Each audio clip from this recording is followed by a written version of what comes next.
Only one Star Trek Enterprise actor made an official comeback in canon, and it was a big shock. When Star Trek Enterprise ended its 4-season run in 2005, the show closed an era. It was the last Trek series of the 1990s/early 2000s franchise boom, and its cancellation marked the franchise going into hibernation until J.J. Abrams' 2009 film reboot. For years, Enterprise carried the reputation of being the black sheep of the franchise, beloved by a small but dedicated fanbase, dismissed by many others as a weak prequel experiment. Yet even in the years following its end, there was always a lingering hope that one of its cast members might reappear in the wider Star Trek canon. That moment didn't come for well over a decade. Fans wondered if Scott Bakula's Jonathan Archer might be name-dropped again, or if Jolene Blalock's Topple could resurface in the era-spanning narratives of Discovery. But when the comeback finally arrived, it wasn't the captain or first officer. It was the most unexpected of all, Dr. Phlox himself, played once more by John Billingsley. And when it happened, it was a genuine shock. Why Enterprise cast members seemed locked away from canon. Most Star Trek shows have seen at least one major cast member make a comeback in a later series. The Next Generation regularly revisited original series characters, Deep Space Nine folded in TNG's Worf and O'Brien, and Voyager's 7 of 9 became one of the cornerstones of Star Trek, Picard. Yet Enterprise never got the same treatment. Part of this comes down to its timeline. Set a full century before Captain Kirk, Enterprise occupied a strange place in continuity.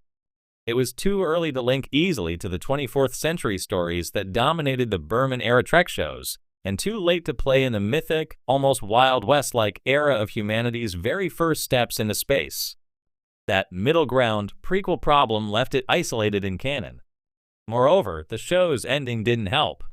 Enterprise's finale, These Are the Voyages, controversially framed the entire show as a holodeck program Riker was watching aboard the Enterprise D. It made the NX-01 crew feel like a footnote in history, their stories relegated to background material rather than living canon. Many viewers and even cast members resented that decision. It seemed to slam the door on any future revisits. But Star Trek is nothing if not resilient. And the first breach in that wall came quietly, almost unexpectedly, in a corner of canon where nobody anticipated, a crossover appearance that brought back the most cheerful Denobulan in Starfleet. The shocking return of Dr. Phlox. Fans who tuned into Star Trek Lower Decks' surprise third-season cameo-heavy episode were stunned when one familiar Denobulan face showed up, Dr. Phlox, once again voiced by John Billingsley. Unlike many of the NX-01 crew, Phlox was a perfect candidate for a comeback. His alien biology gave him an extremely long lifespan, long enough that it was entirely plausible for him to appear in eras centuries after Enterprise. Where Archer, Trip, and Topple were locked to the early 22nd century, Phlox could believably still be alive in the 24th. The show leaned into this with delight.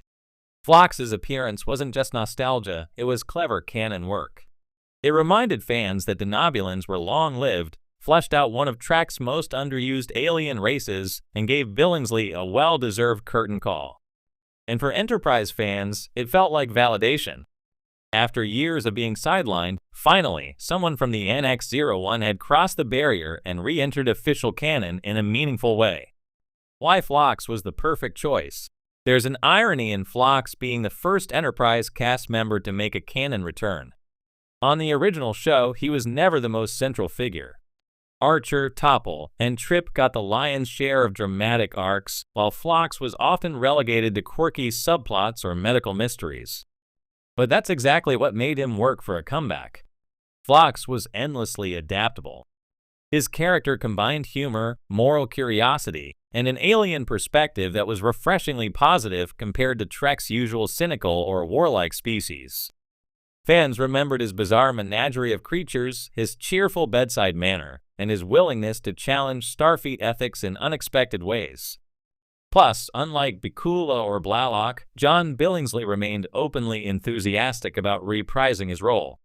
At conventions and interviews, he consistently expressed affection for Trek and for the Phlox character. Bringing him back wasn't just a canon win, it was a fan service moment that felt genuinely earned. Enterprise's legacy in modern Trek. Phlox's comeback also symbolized something larger. Enterprise was finally being folded back into the greater Star Trek tapestry. For years, its reputation kept it at arm's length. But now modern shows like Discovery and Strange New Worlds are actively revisiting the pre-Kirk era. The NX-01 has been referenced multiple times, and Captain Archer's influence is acknowledged in universe as foundational to Starfleet's history. Phlox's return cemented that Enterprise was no longer an orphan in the franchise. It wasn't forgotten or brushed aside, it was part of the living canon again.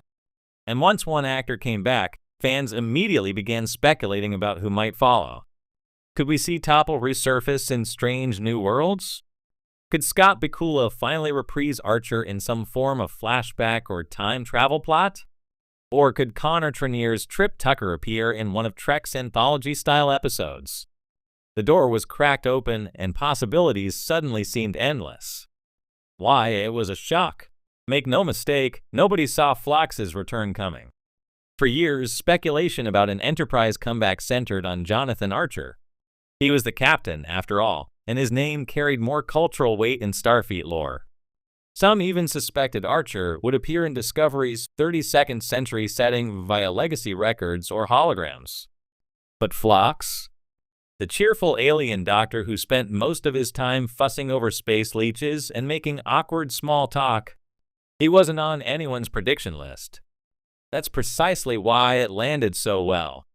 Trek thrives on surprise, and this was a masterclass in fan service done right. It was obscure enough to feel like a deep cut, but accessible enough that casual viewers could still enjoy the quirky alien cameo.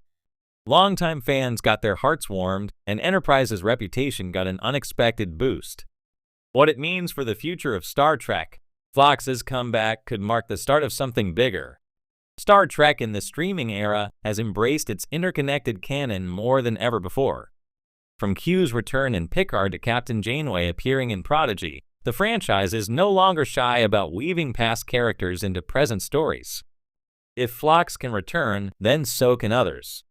Imagine Topol offering counsel to Captain Pike in Strange New Worlds. Imagine a flashback episode where Archer meets a young Montgomery Scott. Imagine Trip Tucker's engineering logs resurfacing as a teaching tool in Starfleet Academy. The return of one character validates the possibility of many more. For years, Enterprise existed in the margins of Trek canon. Now it's finding new life, one comeback at a time. The emotional impact on fans. For fans who stuck with Enterprise through its often rocky run, Phlox's reappearance wasn't just fun, it was vindication. The show had heart, ambition, and unique storytelling even if it never reached the heights of TNG or DS9. Seeing one of its most beloved characters step back into canon acknowledged that it mattered. John Billingsley's warmth in the role shone through once again, and fans celebrated not only Phlox's survival but the recognition of Enterprise's place in Trek history. It was the kind of surprise that,